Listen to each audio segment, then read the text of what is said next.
Hello दोस्तों, एक बार फिर आपका स्वागत है आपके अपने YouTube चैनल एक्सेलेंट पर। आज हम सीखने वाले हैं सिलेक्शन कि हम कैसे VB के थ्रू कोई सेल या रेंज सेलेक्ट कर सकते हैं। आगे बढ़ने से पहले आप हमारे पिछली क्लास वेरिएबल्स एंड ऑब्जेक्ट को देख लीजिएगा, जिससे कि अब जो हम करने जा रहे हैं वेरिएबल्स और ऑब्जेक्ट वो आपको अच्छे से क्लियर हो जाए। तो हम क्या करेंगे कि हम गए डेवलपर टूल में और हम गए विजुअल बेसिक में और हम क्या खोलेंगे, हम खोलेंगे अपना जो मॉड्यूल प्रोसीजर है, यानी कि जहाँ पर हम कोडिंग करेंगे। तो हमने क्लिक किया और इंसर्ट में गए और यहाँ पर हम करेंगे मॉड्यूल। ठीक है, यहाँ पर हम मॉड्यूल में कोडिंग करेंगे। तो सबसे पहले क्या करेंगे, हम डिफाइन करेंगे ऑब्जेक्ट। ठीक है, तो ऑब्जेक्ट क्या करेंगे कि हमने क्या करा कि लिखा सब प्रोसीजर और उसका नाम दिया। तो सपोज सब प्रोसीजर में सब हो गया प्रोसीजर और नाम दे दिया हमने सपोज सेलेक्ट सेल। ये हो गया, एंटर करते ही ये एंड हो जाएगा, ब्रैकेट अपने आप आ जाएंगे यहाँ पर। और हमने डिफाइन कर ली क्या, एक ऑब्जेक्ट वर्कबुक। ठीक है, तो dim WKB as a workbook, ये हमारी हो गया वर्कबुक हो गई। इसको डिफाइन कर लेंगे, ये तो डिफाइन हो गया, सॉरी आप करेंगे सेट इसको कि set WKB equal to workbooks और इसका हम देंगे नाम सिलेक्शन डॉट XLSM। तो ये क्या हो गई, हमारी हो गई वर्कबुक।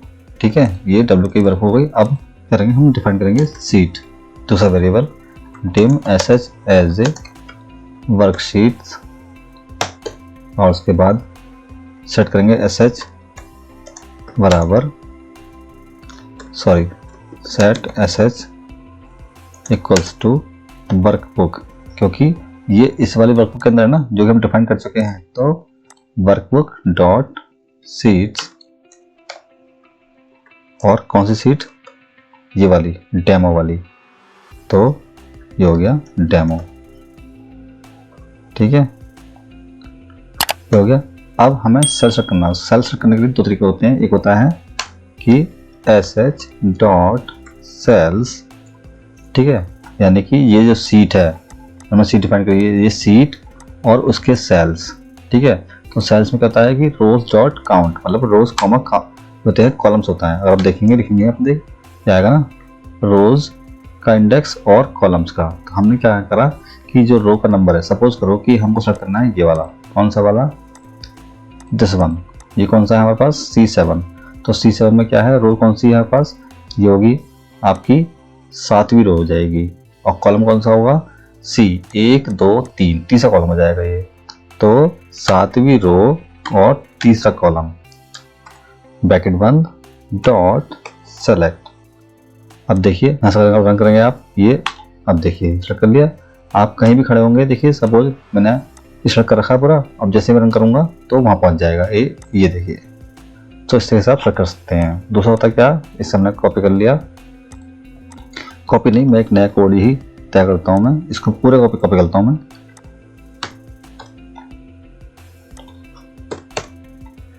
और ये हो गया, इसको रख दिया 2 मैंने, ये हो गया 1।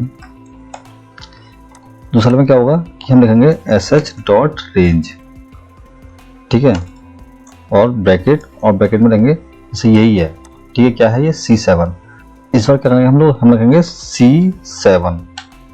ठीक है, यानी कि कॉलम C और 7 रो। तो इसमें क्या करते थे हम लोग, रो का नंबर देते, रोज का नंबर और कॉलम का नंबर। यहाँ पे हम क्या पूरा पर लिख देंगे, जैसे कि हम X में लिखते हैं कोई भी रेफरेंस। तो हो गया C7 डॉट सेलेक्ट और रन। अब देखिए मैं इसको सेलेक्ट करता हूँ, अब करता हूँ रन, ये देखिए पहुँच गया। ऐसे ही जो है आप किसी भी सेल को सेलेक्ट कर सकते हैं। सपोज ये मैं कर दिया C7, मैं कर दूंगा मैं D7 और ये रन। अब देखिए सेलेक्ट हो गया ये ऑटोमेटिकली ये वाला। सो इस तरीके से आप कोई भी सेल सेलेक्ट कर सकते हैं। नेक्स्ट है हमारा कि हमें किसी भी अगर रेंज का कोई बॉटम सेल सेट करना है, जो कि अक्सर इंटरव्यू में पूछ जाता है। ठीक है, तो कैसे करेंगे हम लोग, तो मैंने ये कोड पूरा कॉपी कर लिया, उसका सिर्फ नाम बदल दूंगा। ठीक है, हमने करा बॉटम सेल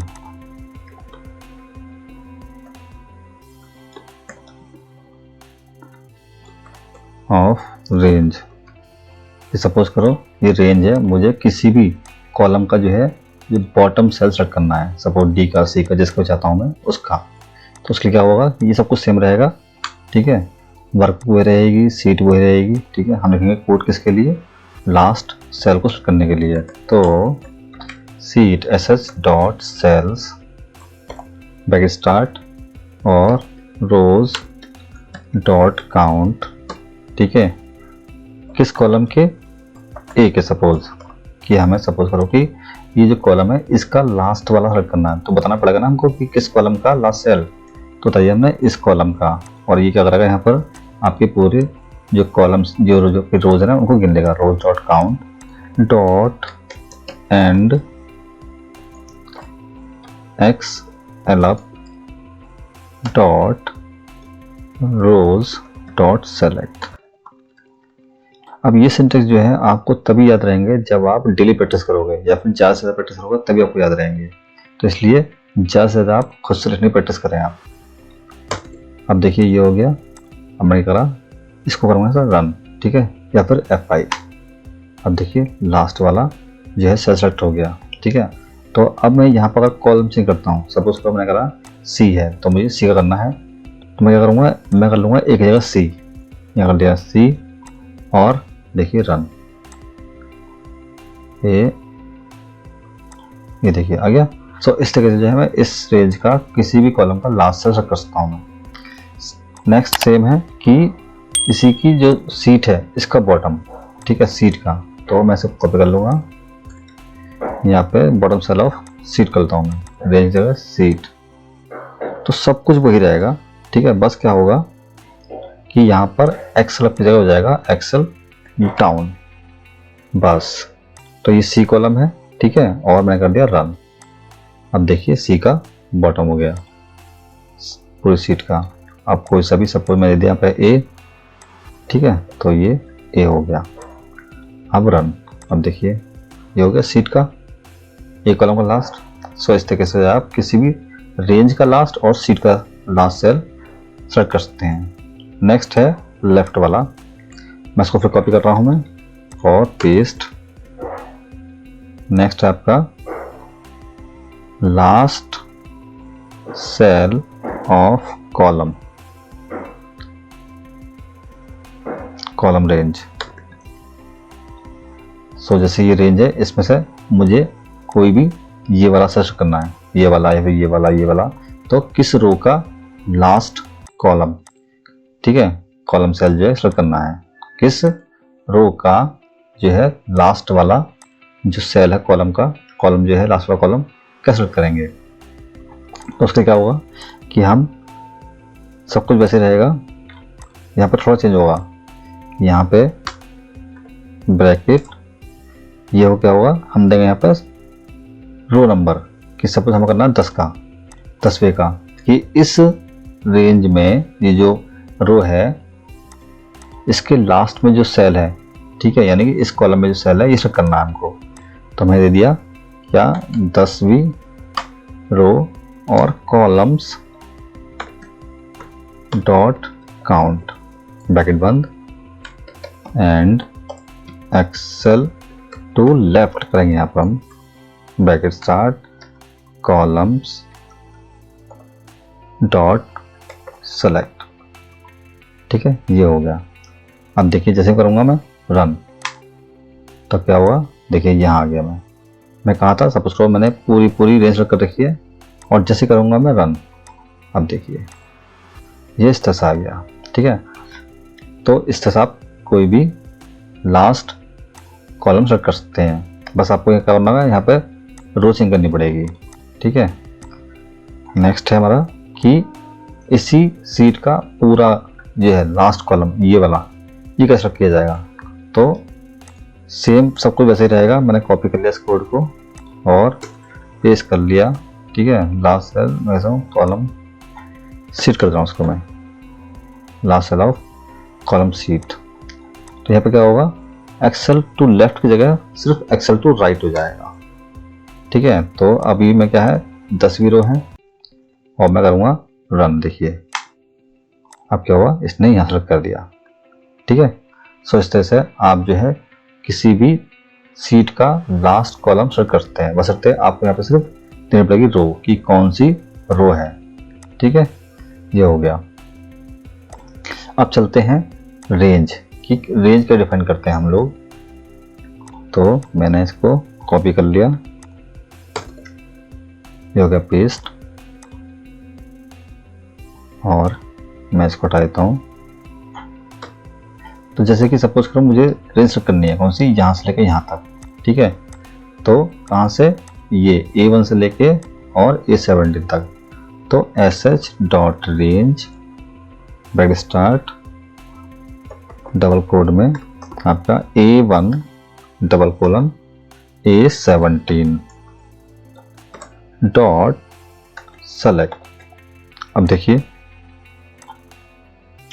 यहाँ एरर रही है, ठीक है, क्योंकि हमने नाम सेम दे दिया, तो हमने गलती करी। यहाँ पर रेंज देंगे, ठीक है, क्योंकि एक साथ दो सब प्रोसीजर निम्न नहीं होते। रेंज डिफाइन, तो हमने क्या कर दिया, रन। अब देखिए ये रन हो गया पूरा पूरा। तो इस तरह से जो है आप यहाँ पर जो भी नाम चेंज करेंगे उसके अकॉर्डिंग हो जाएगा। सपोज कीजिए हमने कर दिया B17, यानी A1 से लेके B17। अब देखिए रन करूंगा मैं यहाँ पर, ये देखिए B17 तक हो गया। सो इस तरह से आप जो है रेंज को डिफाइन कर सकते हैं अपने अकॉर्डिंग।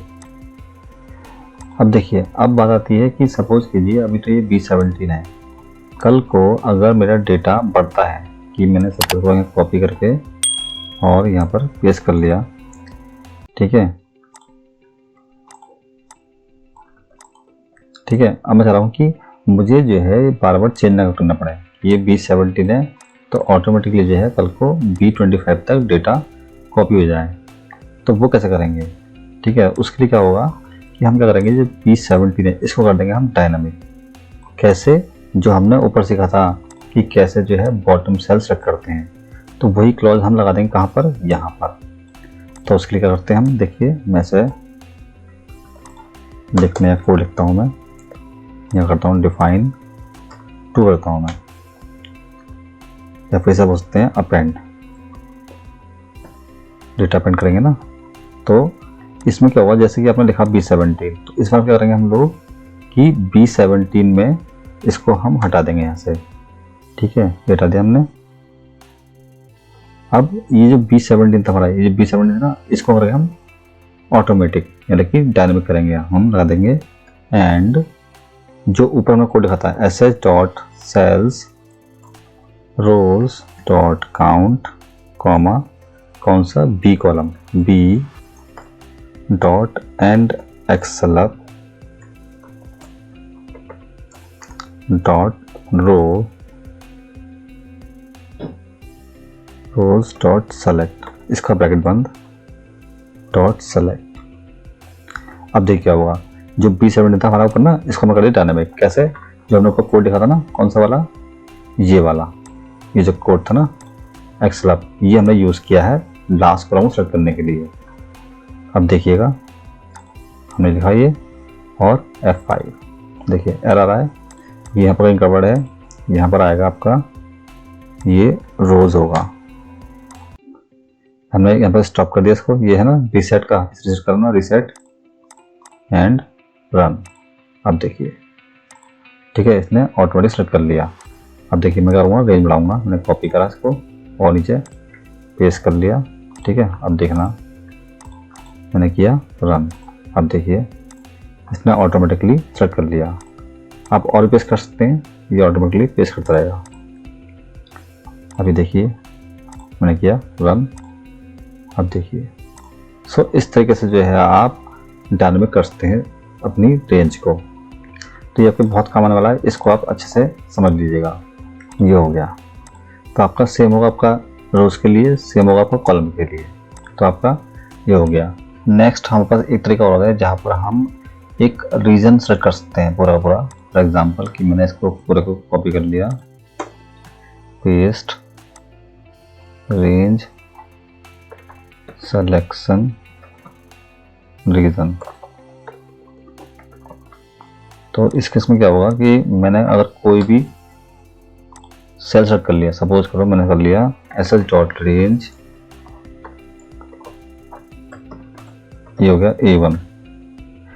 अब मैं क्या करूंगा, अब लिखूंगा डॉट करंट रीजन, ठीक है, डॉट सेलेक्ट, ठीक है। तो क्या होगा, इससे जो रीजन लिंक होगा वो पूरा पूरा सेलेक्ट हो जाएगा, ठीक है। लाइक कैसे, अब देखिए मैं करूँगा रन, अब देखिए ये पूरा पूरा सेलेक्ट हो गया। इस केस में आप कुछ भी अगर आप ऐड करेंगे तो वो ऑटोमेटिकली सेलेक्ट करता रहेगा। फॉर एग्जांपल मैंने इसको कॉपी करा और पेस्ट करा, ठीक है, और नीचे भी अगर मैं बढ़ा दूंगा इसको, ठीक है, तो A1 से सब लिंक है ये, ठीक है, सब आपस में, कोई गैप नहीं बीच में, इसलिए पूरा सेलेक्ट कर लेगा। ये देखिए ये लिया मैंने और रन, देखिए, ठीक है। तो इसमें आप कोई भी जो है रेफरेंस देंगे ये सब उठाएगा। फॉर एग्जांपल अगर मैं कर दिया यहाँ पर B10, तो यहाँ कर दिया मैंने अगर B10, ठीक है, B10, अब देखिए करूँगा रन, तो देखिए सब कुछ करेगा। लेकिन अगर यहाँ पर बीच में कहीं आपका गैप होगा, ठीक है, तब ये नहीं करेगा। फॉर एग्जांपल मैं इसको हटा देता हूँ, ठीक है, अब देखिए रन, तो ये जो आपका पूरा रीजन है इसको सेलेक्ट करेगा, ना कि इसको करेगा ये, ठीक है। तो इस तरह से आप इसका यूज कर सकते हैं। नंबर है उसके बाद जो है नेक्स्ट है रीसाइज करना। सपोज करो कि मैंने जो है कोई कॉलम सेलेक्ट कर रखा है कि ये वाला, तो मैंने क्या करा, कॉपी कर लिया, अब है रीसाइज, सिलेक्शन रीसाइज, तो मैंने एक कॉलम सेलेक्ट कर लिया, C1 से लेके C17 ब्रैकेट बंद डॉट सेलेक्ट, रन किया मैंने, ठीक है। अब देखिए सेलेक्ट हो गया ये। अब मुझे क्या करना है, मुझे इसका सिलेक्शन बनाना है कि ये तो रह रहे लेकिन साइड में मेरे 2 कॉलम और सेलेक्ट हो जाएं, ठीक है। तो उस केस में क्या करेंगे हम लोग, एक होता है ऑप्शन रीसाइज का, ठीक है, तो इसमें होगा selection dot resize bracket start, selection dot rows dot count, comma columns, sorry selection dot columns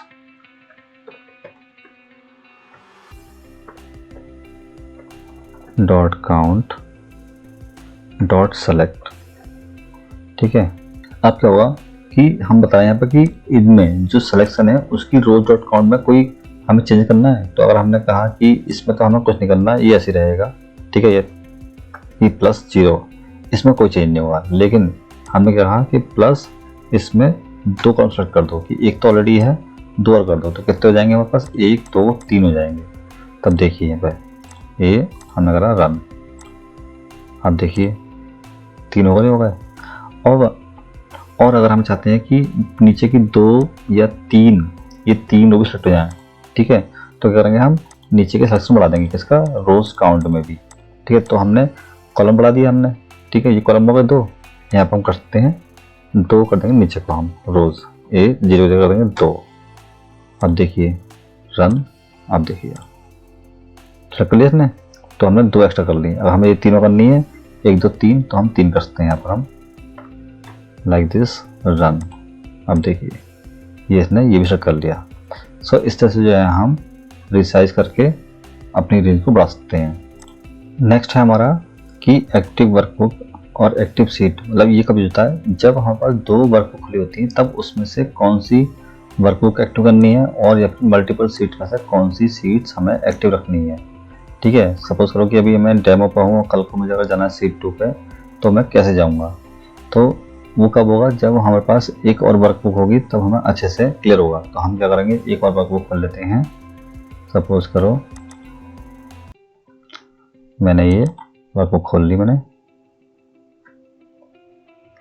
और क्या करूँगा, मैं इसको डिफाइन कर लूँगा इस वर्कबुक को भी, सो दैट हम इसके बीच में काम कर सकें। तो ये हमारे पास वर्कबुक ये है और एक ये वाली है, तो हम क्या करेंगे, इसको डिफाइन कर लेंगे।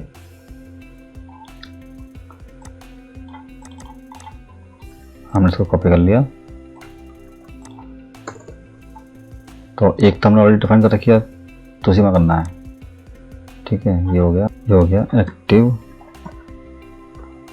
Sheet and workbook. तो एक तो डिफाइन है, अब दूसरी डिफाइन कर लेंगे हम लोग।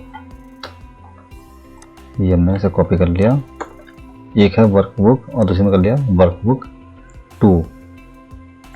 ठीक है, तो ये कौन सी होगी दूसरी वाली, ये वाली employee.xlsb। तो हम इसका नाम दे दिया हमने इसका employee.xlsb। ठीक है, और इसकी ही हमने दूसरी सीट दे दी हमने। ठीक है, ये कौन सी WKB2 है और इसका हमने दे दिया नाम दूसरा SS2। ये उसकी जो सीट है दूसरी वाली, जैसे ये सीट 1। ठीक है, तो हमने यहाँ नाम दे दिया हमने कि वर्कबुक 2 की सीट्स जो होगी सीट 1। ठीक है, तो यानी कि ये आपका, सॉरी ये गलती हो गई, हमने इसको रिप्लेस कर दिया, हमें कॉपी करना था, ये से कॉपी करा हमने, पेस्ट हमने SS2 और ये SS2 हो गया। और यहाँ पे क्या हुआ, कौन सी वर्कबुक, दूसरी वाली WKB2, उसकी सीट कौन सी होगी, सीट 1। तो ये होगी वर्कबुक 1 और उसकी वर्कशीट ये, दूसरा हो गया वर्क 2 और उसकी वर्कशीट ये। आप चाहें तो एक नीचे एक कर सकते हैं सो दैट आपको आसानी हो। ये हो गया और ये हो गया दूसरा, आप लिख लीजिए चाहे तो यहाँ पे।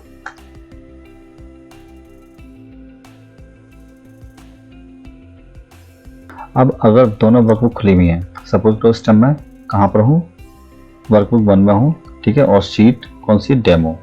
अब अगर मुझे क्या करना है कि जाना है दूसरी वर्कबुक में। ठीक है, तो मैं क्या करूँगा, WKB2.activate। ठीक है, अब करूँगा रन। अब देखिए क्या होगा, कहाँ गया मैं, यहाँ पर आ गया। तो सिस्टम क्या करेगा, उस सीट यानी जो दूसरी वर्कबुक है उसकी जो भी सीट एक्टिव होगी आपको तुरंत में ले जाएगा। ठीक है, अब सपोज करो जाना है, वापस में जाना है इस पे वर्कबुक 1 पे, तो मैं करूँगा WKB.activate। ये हो गया, अब रखो रन। अब देखो आ गया। अब क्योंकि इस सीट पर, इस वाली वर्कबुक पर ये सीट खुली थी तो यहाँ लिया है मेरे को। लेकिन अब मैं चाह रहा हूँ कि जो सपोज करो कि मैं यहाँ पर हूँ, कहाँ पर, पहली वर्कबुक की तीसरी सीट पर। ठीक है, और जो है मैं चला गया कहाँ पर, यहाँ पर, ये दूसरी वर्कबुक है। अब मुझे क्या करना है कि जाना है पहली वर्कबुक की कौन सी, पहली सीट पर, जो कि हमने डिफाइन कर रखी है। क्योंकि अब क्या होगा, सपोज करो कि मैंने इसको वर्कबुक 1 को एक्टिवेट किया, ये जो है ना वर्कबुक जो लिखा हुआ है WKB, ये पहली वाली है। अब करूँगा मैं रन, देखिए तो क्या होगा, मुझे कहाँ लेके आया, यहाँ लेके आया। पर मुझे क्या करना है, मुझे जाना है कहाँ पर, डेमो पे। कहाँ पर जाए, डेमो पे जाए। तो मैं क्या करूँगा इस केस में, अगर मैं यहाँ पर हूँ दूसरी वाली पे, तो पहली वाले के लिए क्या करूँगा मैं कि वर्कबुक्स ये हो गई एक्टिवेट और sh.activate। ठीक है, तो क्या होगा, सीधा आपको ले जाएगा पहली वर्कबुक की पहली सीट पर। अब देखिए मैं कहाँ पर हूँ, इस टाइम यहाँ पर हूँ, और जैसे करूँगा मैं रन, ये रन। अब देखिए यहाँ आगे नहीं आ गया। ठीक है, एक काम और कर सकते हैं आप चाहे तो कि ये लाइन जो है इसको हटा सकते हैं यहाँ से। ठीक है, और जब आप अगर वर्कबुक 2 पर हैं और आपने लिख दिया कि मैंने कि सीट ये वाली एक्टिवेट है, कौन सी वाली, SH वाली। अब क्योंकि SH जो है पहली वर्कबुक की है, तो इसलिए वो सीधे क्या करेगा, पहली वर्कबुक एक्टिव करेगा और उसके बाद सीट को एक्टिव कर देगा। अब देखिए आ गया ऑटोमेटिकली। तो अगर आप वर्कबुक 2 पर हैं और आपने बोल दिया कि मुझे इस वाली सीट पे जाना है, तो वो ऑटोमेटिकली, क्योंकि ये सीट क्या है, एक वर्कबुक के अंदर है। ठीक है, जब देखिए यहाँ पर क्या है ना, ये सीट जो है इस वर्कबुक के अंदर है, तो इसलिए अगर आपने लिख दिया कि ये सीट एक्टिव कर दो, तो ऑटोमेटिकली वो आपको यहाँ पर वर्कबुक एक्टिव लिखने की जरूरत नहीं पड़ेगी और सीधा इससे ही काम हो जाएगा। तो इस केस में जो है आप अपने अकॉर्डिंग जो है सीट और वर्कबुक को एक्टिव कर सकते हैं। इसका कैसे यूज होगा अगर हम देखते हैं। आज के लिए इतना ही, क्योंकि वीडियो काफी लंबी हो चुकी है। अगली क्लास में सीखेंगे कि हम जो सेम काम जो हमने कर रहे हैं पहली वाली, यानी कि जो एग्जिस्टिंग वर्क में काम किए हैं, ये हम दूसरी वर्क में कैसे करेंगे। मतलब एक वर्क के अंदर रहते थे, हम दूसरी वर्क में कैसे करेंगे। तो गाइस आज की वीडियो काफ़ी लंबी हो चुकी है। अगर आपको कोई भी क्वेश्चन है तो आप मुझे कमेंट करके बता सकते हैं। तो गाइस अगर वीडियो पसंद आई तो वीडियो को लाइक कीजिए और सब्सक्राइब कीजिए। मिलते हैं नेक्स्ट वीडियो में। सी यू सून, बाय।